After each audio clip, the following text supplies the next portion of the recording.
নতুন ভাবে যারা বাংলাদেশের পার্লামেন্টে এবং জনগণে মাঠে প্রান্তরে রয়েছে তাদেরকে বাংলাদেশ বিরোধী আখ্যা দিতে শুরু করলো। আমরা বিএনপি ভাইদেরকে বলবো, বাংলাদেশে দুইটা পক্ষ, একটা হলো বাংলা পক্ষ আর একটা হলো ভারত পক্ষ। আপনারা যদি ভারত পক্ষে গিয়ে থাকেন, বাংলা পক্ষের সাথে আপনাদের কঠিন লড়াই হবে এবং এই লড়াই যদি আপনাদের আবারই পতন হয় তাহলে সেই পতনে আমাদের কোনো কিছু করার থাকবে না, কারণ আপনার পতন আপনি নিশ্চিত করছেন। এখন ওরা আমাদেরকে বারবার বলে যে ছোট ছোট পোলাপাইন তাদেরকে নাকি ধমক দিয়ে কথা বলে, এই ধরনের অভ্যাস শেখ হাসিনার ছিল। আপনারা দেখেছেন পার্লামেন্টে দেশের অন্যতম প্রতিষ্ঠাতা আলেম আল্লামা মামুনুল হককে নিয়ে যেই ধরনের আওয়ামী লীগ কুরুচিপূর্ণ মন্তব্য করেছিল, তেমনি ভাবে বিএনপি সরকার আওয়ামী লীগের পদ দিয়ে একই কুরুচিপূর্ণ মন্তব্যের তারা আশ্রয় নিয়েছে এবং সাথে সাথে তারা যে বিষয়টা জঘন্য কর্মকাণ্ড তারা করলো, তারা দেখলো বাংলাদেশে যতদিন আলেম ওলামা থাকবে, বাংলাদেশে যতদিন ইসলামের পক্ষের লোক থাকবে, বাংলাদেশে যতদিন নীতি নৈতিকতার লোক থাকবে, ততদিন তাদের চাঁদাবাজি সন্ত্রাস দুর্নীতি ভারত নীতির তারা বিরোধিতা করতে যাবে। এই জন্য তারা বাংলাদেশের বাংলা পক্ষের শক্তিতে নিবৃত্ত করার জন্য ক্যারেক্টার আশ্রয় নিয়েছে। যেই পথে তারা আশ্রয় নিয়েছে এই পথটা ছিল শেখ হাসিনার। এই জন্য আমি তারেক রহমানকে অনুরোধ করব, আপনার বাপ কখনো মুজিববাদী লোক ছিল না, আপনার মা কখনো মুজিববাদী লোক ছিল না, কিন্তু আপনি নব্য করে মুজিববাদের পাহারা হয়েছেন। এই মুজিববাদের পাহারাদার হয়ে যদি বাংলাদেশের জনগণের সামনে আপনি দাঁড়ান, আমরা যারা মুজিববাদের দোষর তাদের সাথে এক সেকেন্ডের জন্য তাদের প্রতি আমরা আঘাতে পরোয়া করব না ইনশাআল্লাহ। প্রিয় সালাউদ্দিন ভাই, আপনি আজকে বললেন আওয়ামী লীগ নাকি একটা মাফিয়া গোষ্ঠী।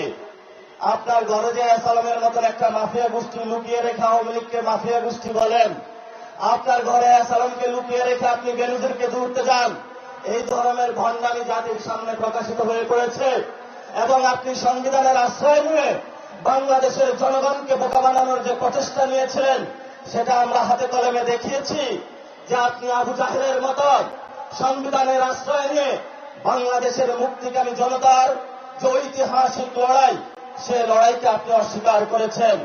মাননীয় অর্থমন্ত্রী, আপনি বাংলাদেশের সামনে জনগণের সামনে যে বাজেট দিয়েছিলেন, সেই বাজেটের মধ্যে আমার খেটে খাওয়া শ্রমিকের কোনো অধিকার আমি বুঝে পাইনি। আমার তরুণ শ্রমিক যারা রয়েছে তাদের কোনো কর্মসংস্থানের আমরা কোনো সুযোগ পাইনি। আপনারা যে বাজেট দিয়েছেন সেই বাজেটের মধ্যে আমাদের নারীদের জন্য কোনো আমরা অধিকার পাইনি। আমরা বাজেট সম্পর্কে স্পষ্ট করেছি এটা দুর্নীতি এবং লুটপাটের একটা বৈধতা উৎপাদনকারী বাজেট, যেই বাজেটকে আমরা ঘৃণা বলে প্রত্যাখ্যান করেছি এবং এই বাজেট নতুন করে টাকা কামানোর ধান্দা যেই জ্ঞান ছিল সেই হওয়া বদলে সেই জ্ঞান তারা লন্ডনে আশ্রয় দিয়েছে, সেই জ্ঞান এখন বাংলাদেশের মানুষের মধ্যে ইন্ডিয়ার সহযোগিতায় এবং আমাদের কতিপয় বিভ্রান্ত সেনাবাহিনীর যুবকদের সহযোগিতায় বাংলাদেশের মানুষের উপরে তারা চাপিয়ে দিয়েছে। আমরা তীব্র নিন্দা এবং ধিক্কার জানাচ্ছি। আপনারা যদি এই পথে টিপ করে পা বাড়াতে থাকেন তাহলে আমরাও আপনাদের কিভাবে চাবিকাঠি নাড়া দিতে হয় এটা আমরা ভালো করে আপনাদের চোখের সামনে আঙ্গুল দেখিয়ে দিয়েছি।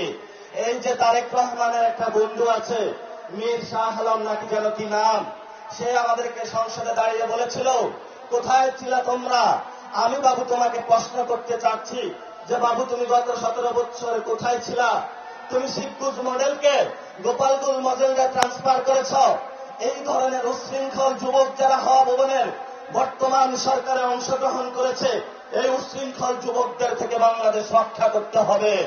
এই উচ্ছৃঙ্খল যুবক কার গর্ভে জন্ম নিয়েছে, কোন দল করে সেটা আমরা বাংলাদেশে দেখব না।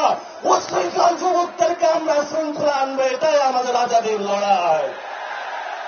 শেষ কথা, আমাদের আগামীর 3টা লড়াই, এই 3টা লড়াই হল আমাদের সংস্কার বাস্তবায়নের লড়াই, যার জন্য এই খুলনার সমাবেশে আপনারা উপস্থিত হয়েছেন। 75% বাংলাদেশের মানুষ ভোট দিয়েছে।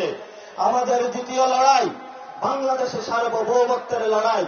এই সার্বভৌমত্বের লড়াইয়ে দিল্লির দাদাবাদুর থেকে বের হয়ে, আমেরিকান পররাষ্ট্রনীতির থেকে বের হয়ে স্বাধীন বাংলাদেশের পররাষ্ট্রনীতি ইনশাআল্লাহ আমরা বাংলাদেশে প্রতিষ্ঠা করব। লাস্ট যেটা, আওয়ামী লীগ বাংলাদেশে বিচারের মুখোমুখি হতে হবে। যদি আওয়ামী লীগ বাংলাদেশে বিচারের মুখোমুখি না হয়, তাহলে আমাদের সামনে আরো অসংখ্য যুবক, আরো অসংখ্য নারী, অসংখ্য হিন্দু, অসংখ্য আলেম ওলামা, আমাদের ভবিষ্যতে তাদের হলো পবিত্র এই রাজপথে তাদের রাজপথ রঞ্জিত হবে। আমরা আশা করব সরকার আমাদের কথাগুলো তারা কানে না দিবে। যদি তারা না নেয়, তাহলে কিভাবে কানে তাদেরকে ঢুকাতে হয় আমরা সেই উশৃঙ্খল যুবকদের শিখিয়ে দিব, যারা পার্লামেন্টে বসে বসে মিট মিট করে হাসে।